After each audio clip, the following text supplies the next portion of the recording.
Bonjour à tous, bienvenue sur Mathessa, ma chaîne de maths pour dédramatiser. Au programme aujourd'hui une leçon très technique pour les élèves de terminale, qu'ils soient en spécialité maths ou bien en maths complémentaires. Calculer une intégrale simple. On va s'intéresser aujourd'hui ici au calcul d'intégrale avec des fonctions relativement simples. Vous verrez naturellement dans d'autres leçons comment est-ce qu'on fait pour calculer par exemple des intégrales avec des fonctions composées. Un petit rappel avant de commencer, soit f une fonction qui est naturellement continue sur AB. A est inférieur à B strictement, AB est un intervalle fermé borné de grand R.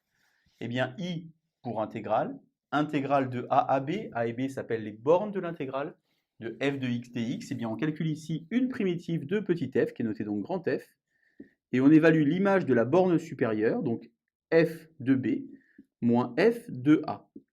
On obtient alors en faisant ça un nombre, qui va être finalement des unités d'air. Vous irez voir là aussi les leçons qui parlent de ce point. Alors commençons donc par un petit exemple très simple. On a ici intégrale de 1 à 2 de 2x plus 1 dx. On doit donc pour calculer une intégrale trouver une primitive. Primitive de 2x plus 1, on a par exemple x carré plus x, que l'on va calculer entre 1 et 2.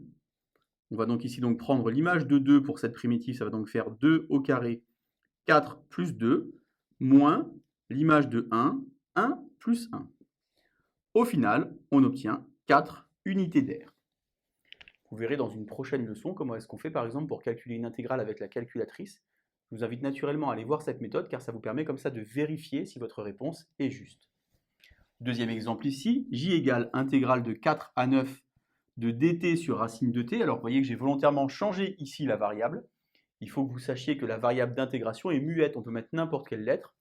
On évite naturellement par exemple la lettre O qui pourrait prêter à confusion, mais on peut choisir x, t ou n'importe quoi d'autre. dt sur racine de t, c'est comme si finalement on avait 1 sur racine de t fois dt. On va donc prendre une primitive de 1 sur racine de t qui est donc 2 racines de t, calculée donc entre 4 et 9. On remplace donc ici, on va donc avoir 2 fois racine de 9, ça fait 3, moins 2 fois racine de 4, ça fait 2. Au final, 2 fois 3, 6, moins 4, 2 unités d'air. Comme d'habitude, sur la partie droite du tableau, 2 exemples pour vous. Je vous laisse mettre en pause la vidéo et voir si vous avez compris comment est-ce qu'on fait pour calculer une intégrale simple. Alors, premier exercice, on a donc i égale intégrale de e à e carré. Je rappelle que e, c'est le petit nombre qui provient de la fonction exponentielle de la classe de première spécialité, qui vaut environ 2,718. Mais on doit travailler ici en valeur exacte. Primitive de dt sur t, finalement, c'est la primitive de 1 sur t qu'on cherche à évaluer.